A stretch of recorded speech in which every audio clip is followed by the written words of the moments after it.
Welcome to Inside the Birds. Our big game coverage is presented by Green Lawn Fertilizing. We're very excited to have Green Lawn Fertilizing on board to bring you guys all of the Birds coverage leading off to kickoff.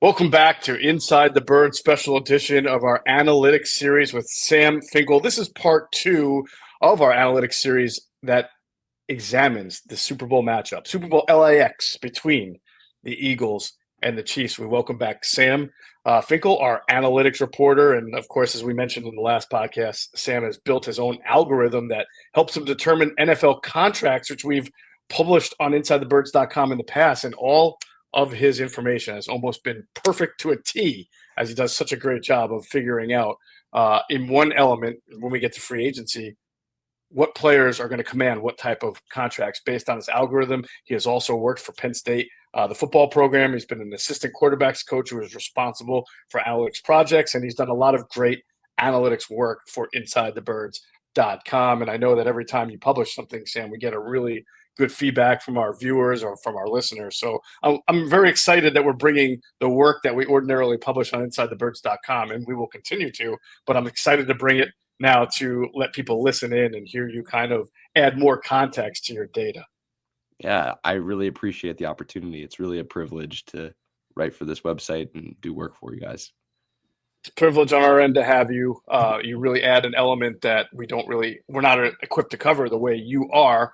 So in part 1 of the series, what we did was we broke down who the Eagles and Chiefs are, what's their identity, what are their strengths and weaknesses from an analytical standpoint. And then we had fantastically 8 common opponents to be able to measure how they performed against the common opponents and then what that might mean for the matchup. We did a great job. You did an excellent job with that. That was part 1. So if everybody hasn't listened to it, I would hope that they check it out. Now, in part 2 here, we're going to get to the really key matchups as far as the quarterback play and then the trench play, because we know that those are the 2 biggest things that are going to determine the outcome of this Super Bowl, as they determine the outcome of most NFL games. But I wanted to sort of carry over something from part 1, which is sacks. We didn't really get into sack percentage among common opponents and about the team in general. So why don't you give us a brief overview of what you learned from the data about the sack percentage? And I think you mean from an offensive standpoint as far as taking, or did you mean from getting, or both? So these sack percentage, it actually is a little bit confusing. So I'm glad you brought that up. So the first one is how many sacks the team creates. And the second one, the common opponent, is how many times the opponent sacks the either Eagles or Chiefs quarterback, depending on what you look. So that this 2.63 number means that the Eagles had that many average sacks against opponents, and they were sacked 2 times, and then on average. And then with the Chiefs, they sacked opponents 2.13 on average and were sacked 2.38 on average. So basically what that says is the Eagles were better at limiting sacks and better at sacking opponent quarterbacks. So I think that's a huge point worth highlighting. It's especially huge, Sam, because if there's one area of the Eagles offense that's sort of been confounding because it's different with the same quarterback, is that Jalen Hurts has taken more sacks this year than he has in the past. But what the data is showing that even with that the Chiefs are actually taking more sacks than the Eagles are.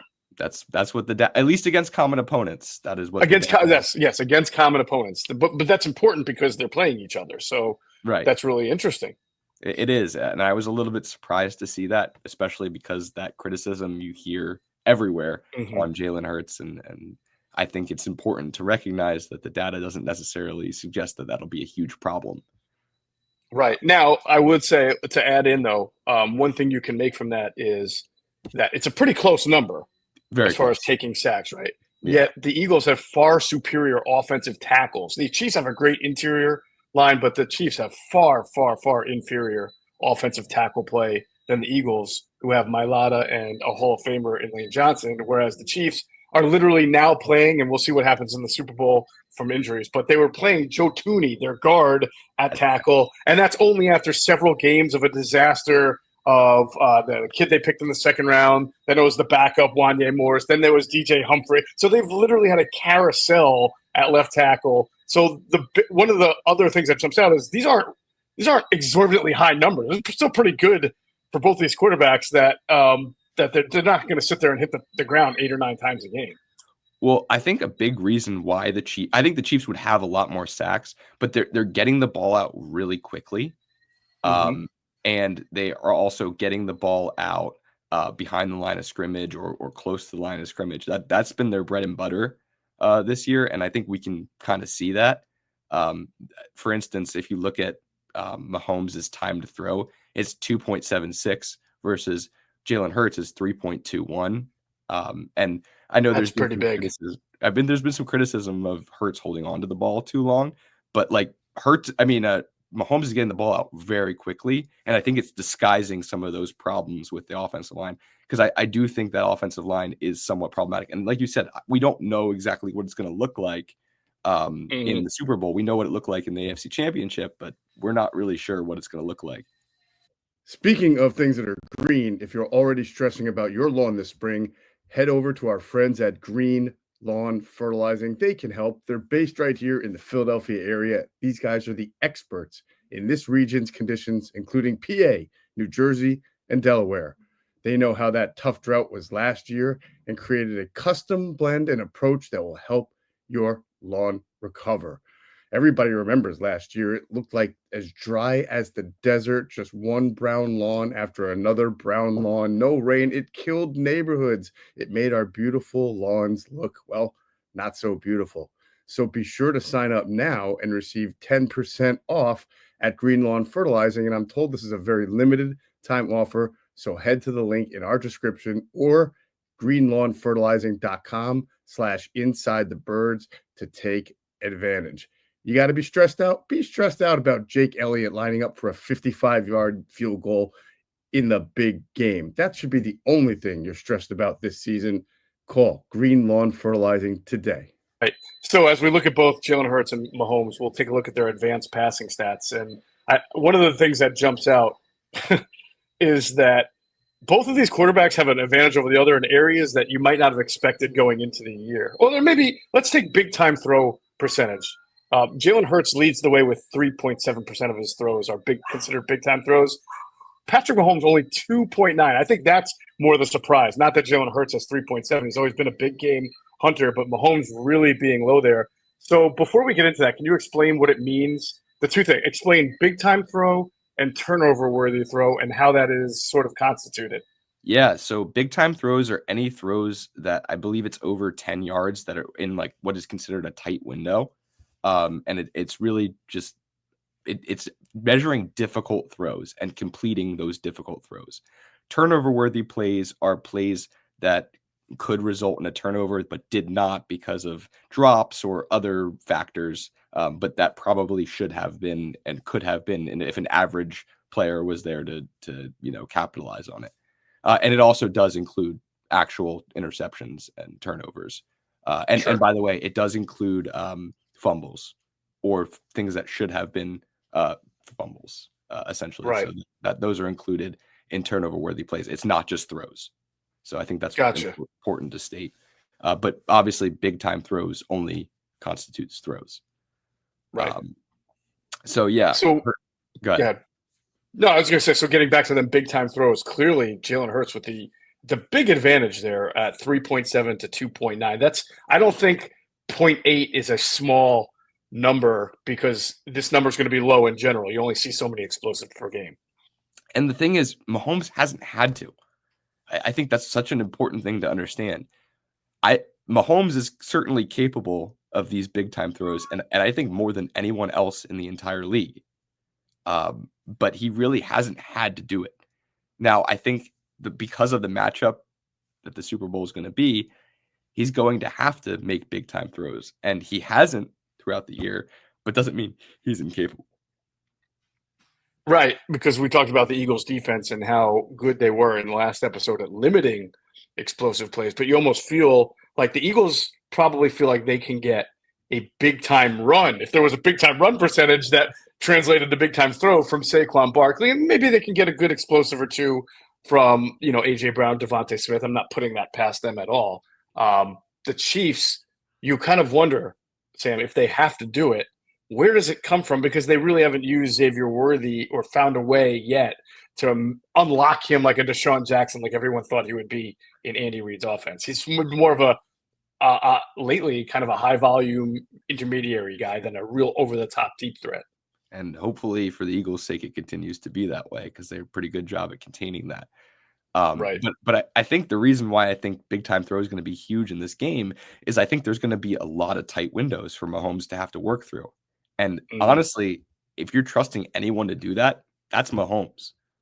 So absolutely, I think he's going to find success even against this really talented Eagles defense because it is Patrick Mahomes who, even though the stats don't say it, we all know Patrick Mahomes is capable of making tight window throws from all arm angles too. There's a lot of respect that the Eagles they should not look at these numbers and take them for face value because you have to respect Patrick Mahomes and what he has.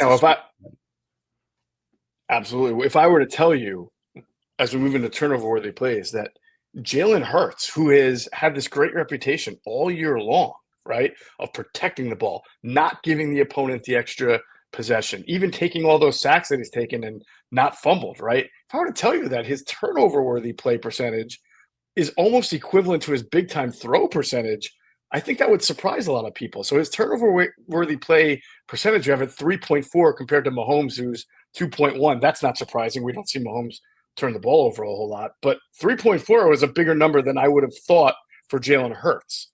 It suggests that there's some luck involved with when he throws the ball out there in risky situations that they have not been picked off. And I do think a lot of those turnover-worthy plays come from the sacks. By the way, I think a lot of them come from he should have fumbled, and I think you have seen a lot of times where he covers the ball and it should have actually probably fumbled. And I think a lot of those, what you have to adjust for is understanding that some of the sacks are the reason why that number is higher than. I don't think it's just purely his throws because I think Hurts has been phenomenal as a manager of the game and of being able to know what throws he can and can't make. And I think he's done such a great job of that. And I don't think this should discredit that, I guess is what I'm trying to say. Right. And then, of course, that leads us into the sacks where, Jalen Hurts been sacked 38 times. Again, Mahomes 36, a higher number than I thought, especially when you consider the disparity that you mentioned between time to throw with Jalen Hurts at 3.21 and Mahomes at 2.76. You almost figure that someone getting rid of the ball at 2.76 on a regular basis is not getting sacked as much as the guy who's holding on to it for almost how much? What was the difference there? 2.7 to 3.2. That's what, like almost a half a second more? Yeah. Which in the NFL, by the way, is a long time. Right. That may not feel like that for the average viewer, but it is a significant margin. But what I will say to that is I really think it highlights some of the vulnerabilities of this offensive line for the Chiefs. If the Eagles pressure can get there, they will find success, even if Mahomes is getting the ball out quickly. It doesn't matter. They have some issues, some glaring issues. And I think the Eagles can take advantage of that, to be quite honest.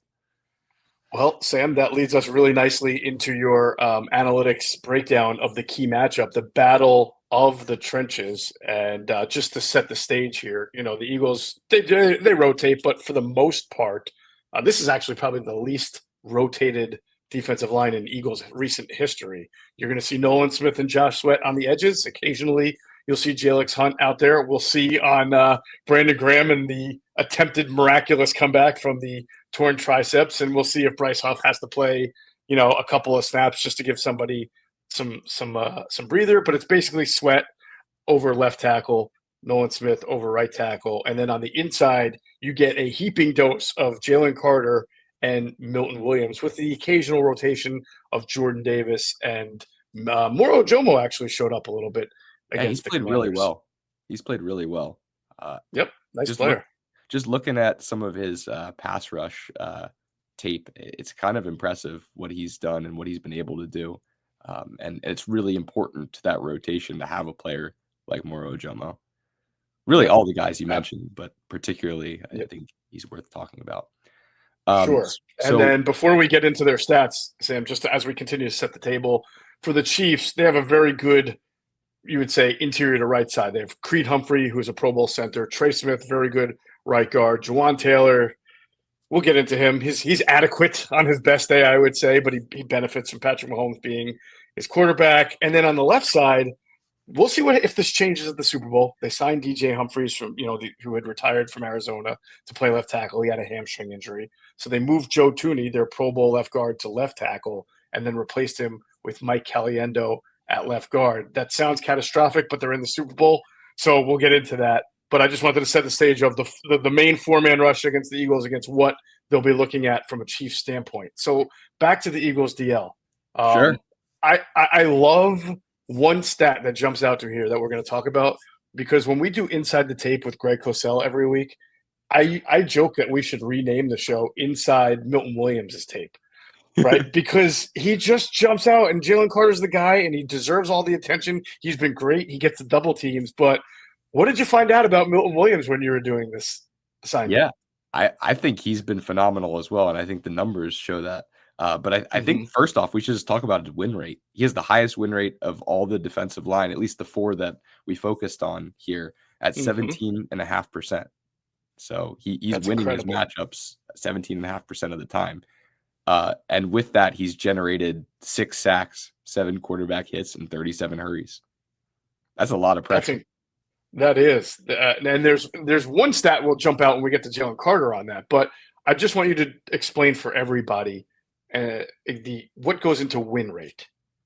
Yeah, so win rate analyzes like if he gets off his block and gets like if he can, generate pass rush. So a win for a defensive lineman is, can you get around and through or by whichever whatever technique you end up using, can you get past that offensive lineman? That's a win. Right. And there's no result byproduct out of this, right? As far as like if Josh Sweat beats the left tackle and moves the quarterback off his spot, and then the quarterback completes a touchdown on the run, that still counts as a win rate for Josh Sweat, because it's an individual matchup based stat. Now, I'm sure this gets tricky with things like twists and stunts and sim pressures. So like all analytic data, I love it, but I also realize it's not an exact science too. For example, turnover, right?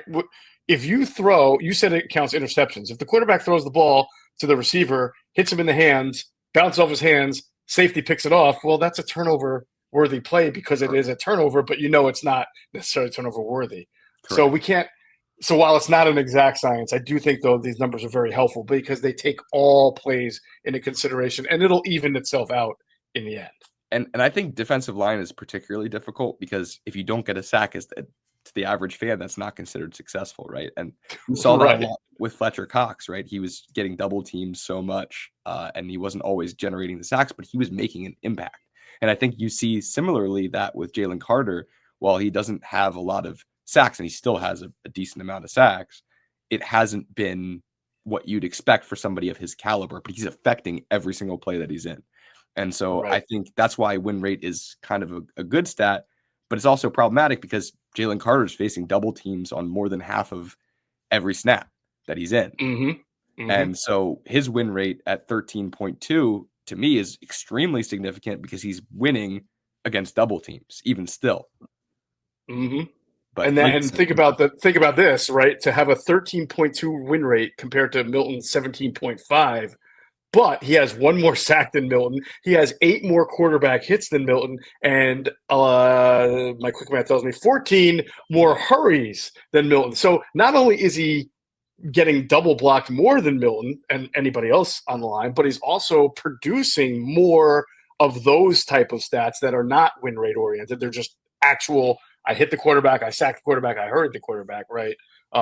More so than anybody else. That's really impressive. It really is. And it's kind of a testament to who he has been this year and who the Eagles were hoping he would be. And fortunately, how he's played. It's hopefully it'll continue in the Super Bowl. That's all I'll say. Sure. What jumps out to you about the edges, Nolan Smith and Josh Sweat? Yeah, I mean they're both around that 14% win rate, which I think is pretty significant. So Josh Sweat is at a 14.4% win rate. Nolan Smith is at a 13.6 win rate. And again, this is important context because this is also including the postseason, where Nolan Smith has had a really good postseason, a pretty notable postseason. And from that, he has 11 sacks, 3 QB hits, and 32 hurries. And so I think we would not be doing him justice if we excluded the postseason. But it's also important to understand that Nolan Smith has gotten particularly hot in this recent stretch. Yeah, he's improved big time. Josh Sweat over Joe Thuney should be pretty interesting, right? Because Thuney has moved to left tackle if he winds up being the starter. And amazingly, if you compare him to some of the other Chiefs offensive linemen, I would say his numbers look pretty good for a guy who's just playing that position for the first time. Would you agree? Yeah, I think Thuney is kind of one of those gadget offensive linemen, if you can say that. You can move him around the line really anywhere and you'll find success. I mean, there's a reason he's been so successful. And I believe this is going to be his chance of getting his 4th or 5th ring because he was with the Patriots before. Yep. And there's a reason why he was so coveted because he's a really talented offensive lineman. I don't think he's as successful at tackle, but he certainly is capable and will be a challenge should the Chiefs play him at tackle. Regardless, he'll be a challenge, but if they play him at tackle, he should be a challenge. I mean, think about this, right? At left tackle, according to your data, he's got an 8.2% pressure allowed on dropbacks, okay? This guy's moonlighting at left tackle, 8.2. Right tackle Juwan Taylor, who's been a right tackle all his life and signed a big contract with the Chiefs, has a 12.1 pressure allowed on dropbacks. So to me, I'm thinking, wow, that's a pretty big disparity. That's impressive for Joe Thuney to have a lower pressure rate, significantly lower than Juwan Taylor, who has been playing the position his whole life. But I am having trouble reconciling the fact that Thuney does have 8 quarterback hits allowed, and he's only played that spot for a little bit compared to Juwan Taylor, who's at 7 quarterback hits allowed, and he's been playing it all year. I don't even know what to make of that. Well, this is aggregated of all his. I'm sorry. Yes, that's a good point. I should have mentioned that. Go ahead. Yeah, it's all of his offensive line play, so it takes into when he was guard.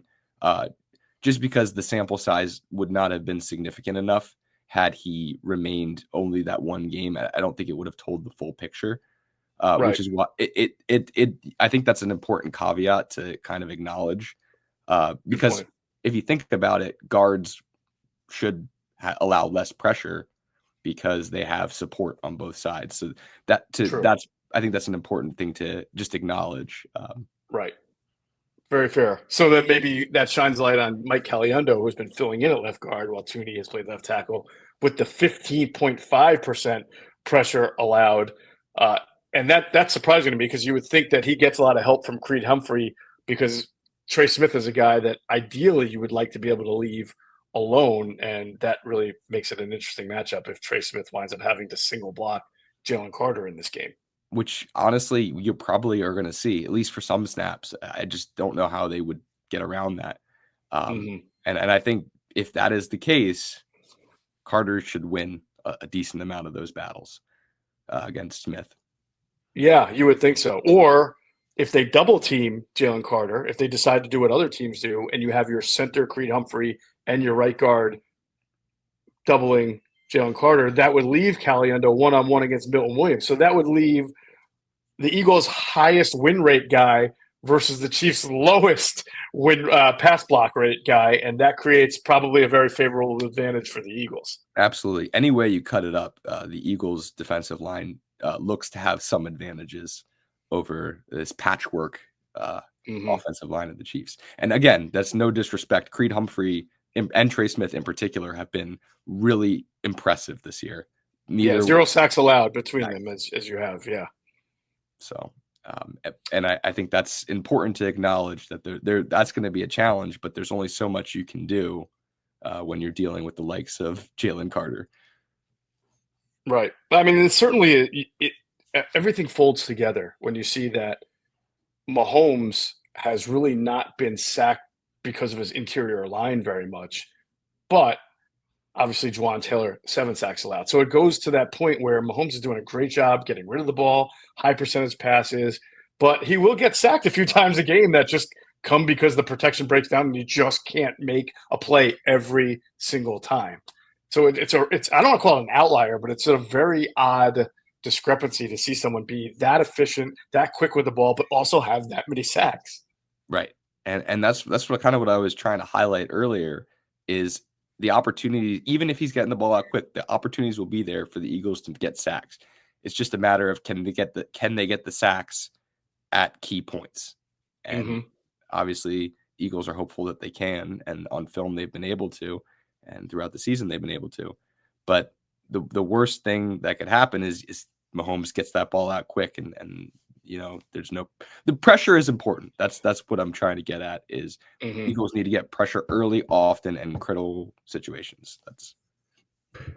This ain't the little itty bitty teeny tiny bowl. This is Super Bowl LIX. Get in on the action at DraftKings Sportsbook, an official sports betting partner of Super Bowl 59.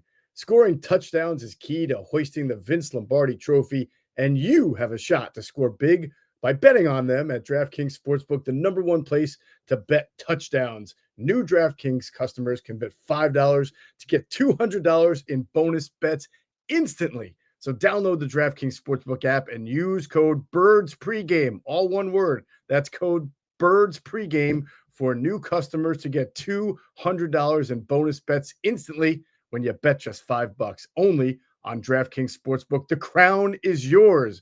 Gambling problem? Call 1-800-GAMBLER. In New York, call 877-8-HOPE-NY or text HOPE-NY 467-369. In Connecticut, help is available for problem gambling. Call 888-789-7777 or visit ccpg.org. Please play responsibly on behalf of Boot Hill Casino and Resort. 21 plus age and eligibility varies by jurisdiction. Void in Ontario. New customers only. Bonus bets expire 168 hours after issuance. For additional terms and responsible gaming resources, see dkng.co/audio.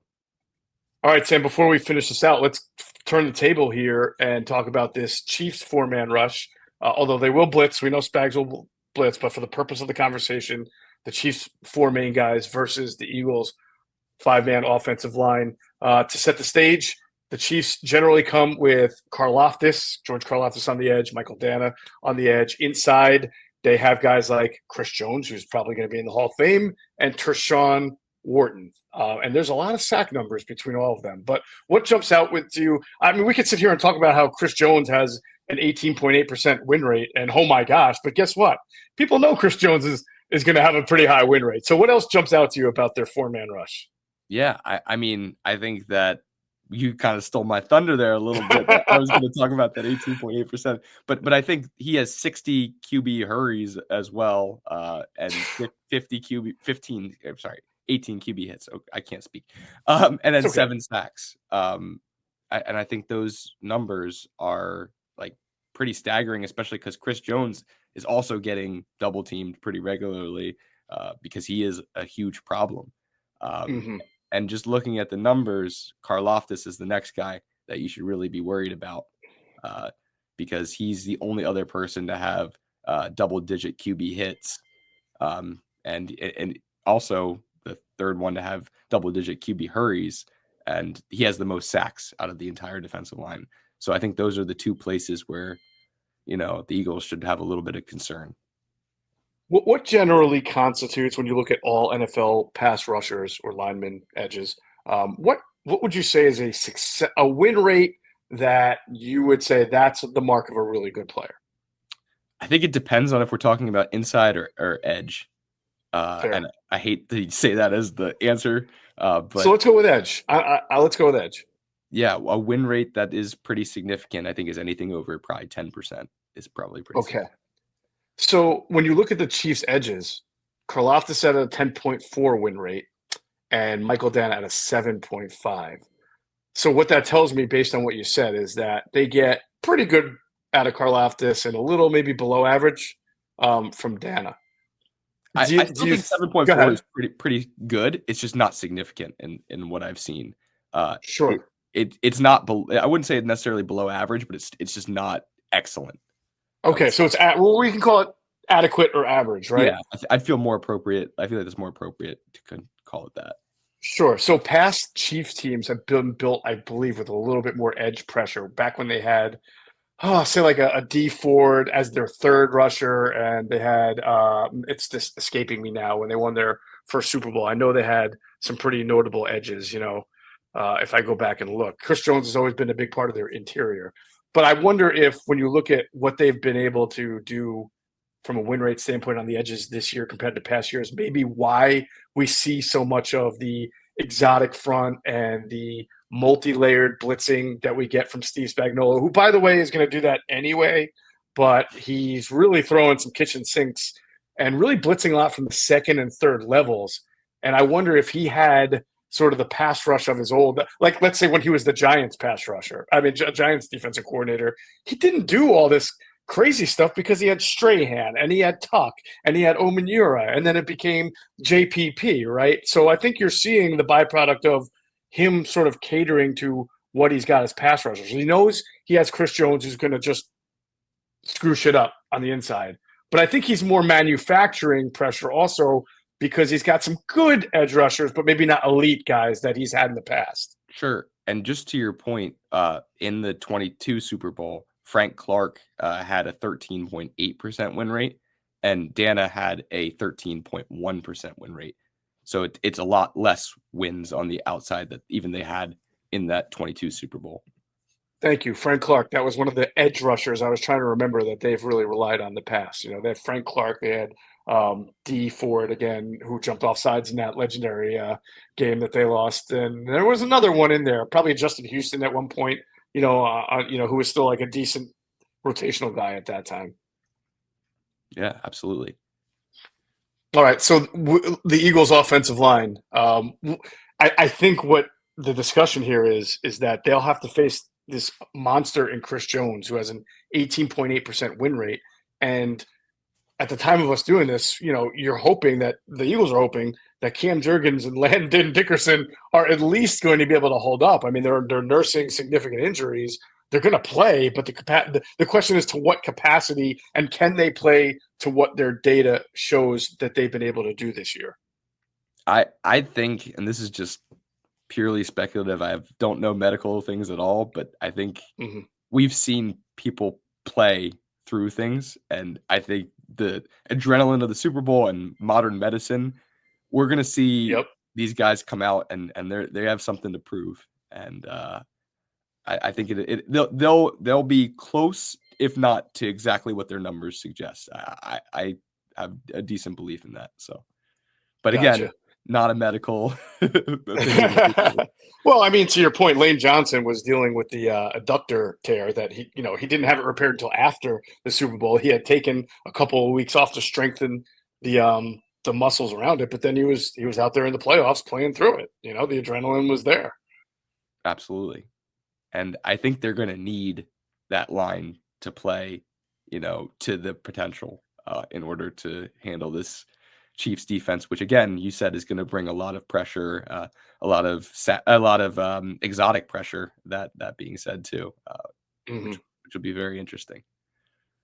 So sometimes numbers just jump out, right? The 18.8% win rate for Chris Jones, like that screams holy bleep, right? And then you look at the Eagles' offensive line, and even though he's a great player, Lane Johnson with the 4.4% pressure allowed compared to everybody else on the Eagles offensive line who are also very good. And that to me is incredible, especially for a guy who's playing out on the edges. Remember, we said Jawan Taylor was at 12.1 and Joe Thuney Joe Thuney is tough because a lot of that was influenced by inside. But either way, Jawan Taylor's at 12 something, Lane Johnson at 4.4. Sam, that's incredible. It is. And Lane Johnson was at 9.5 in the 22 Super Bowl. And again, he was not the best condition then, but it's a staggering difference, and one that should be certainly highlighted. And then, of course, Jordan Mailata on the other side, the 7.0 pressure allowed, pretty good number there. We know he's had a very good year. And then really just becomes this interior guys, Dickerson, Jurgens, and Becton. What jumps out about their numbers as they're about to face Chris Jones? Yeah, I think that their numbers are impressive. Certainly, they're all around that 10 to 11% pressure allowed. They're all around 20 hurries, all around 2 to 4 QB hits, and all around 5 sacks, like pretty close to. So they just need to limit those numbers and just play how they've been playing. And I think you obviously need to double team Chris Jones as much as you possibly can. And to be quite honest with you, I don't know if it matters if it's Juergens and Becton or Juergens and Dickerson. And I think you can be successful with either one, which I think is a huge testament to Stoutland and all these players. And by the way, I think something completely staggering is Mailata in that 22 season had 29.2% pressure allowed, which is significant, but I just think it's a testament to how he's evolved and grown and as a player, to only allow 7% on that outside, which again is the easiest way to lose is on the outside. So having two people that have less than 8%, less than 7.1% pressure allowed is a huge win and advantage for the Eagles. Yeah, and then it becomes what I would call a data-driven cat and mouse game, right? It becomes, if I'm Steve Spagnuolo, how do I get the Eagles into a 5-man protection, 5 out, meaning I'm going to bring 5 or at least make them think I'm going to bring 5, so they call a protection that is intended for 1 man on 1 man, right? Or if the Eagles say, no, we're still going to keep a double team, what we'll do is keep a running back in to block whatever they're bringing as an extra man protector. Well, then you now have taken one of your weapons and kept him in, whether it's a running back or a tight end to chip. So that's the cat and mouse game that's going to ensue. How can the Chiefs do their best to get their best pass rusher one-on-one? And how will the Eagles be able to counteract to still try to at least maintain a double team somewhere on their best pass rusher? The way you do that is by having 2-6 in the backfield as a pass protector. He is phenomenal at pass protection, and he has been even at Penn State when he was there with me. He's always excelled in every part of the game, and that's why part of the reason I think he's so valuable. And honestly, Goddard's been pretty solid at it, but Saquon is just he does his it's head and shoulders above really anyone else that they have able to pass pro. And I do think Gainwell's pretty good, by the way. Gainwell's good. I agree. Yeah. I think that's worth saying, but Saquon is elite, I'd say, at pass pro. You think? That's interesting. Do. I thought at Penn State he was, we got intel when he came over from the Giants that was actually not his best area, that he was working on it. It wasn't a strength thing. He's huge. It was more of a sorting and being in the right place. And there are a couple of times this year where he's sort of been out of place, and I think he had a hold on that 4th down conversion against the Commanders. But where I would agree that he's a big guy, and I think he's gotten really much better at it. Sure. I think Gainwell might be maybe more technically sound, but Saquon's so much bigger and stronger that when they engage – yeah. But either way, you're in a good spot with either of them. Or, again, one of those guys can be your quick outlet to get – if they're going to blitz and try to do these things, one of these guys is a quick outlet for you and get you in space. So that is, again, all the cat and mouse game that is going to ensue. Can't wait for it. Sam, it's been fantastic to break down this game with you from an analytics standpoint in a 2-part series. And what I'm really excited for after the Super Bowl is to get you more involved and have you start doing more analytics podcasts. I know our Inside the Birds listeners and viewers will be pretty pumped up for it too. It's been a pleasure. Thank you so much. You got it. Thank you. All right. For Sam Finkel, I'm Jeff Mosher. You have been listening and watching the special analytics-based edition of Inside the Birds. Catch you all on the next one.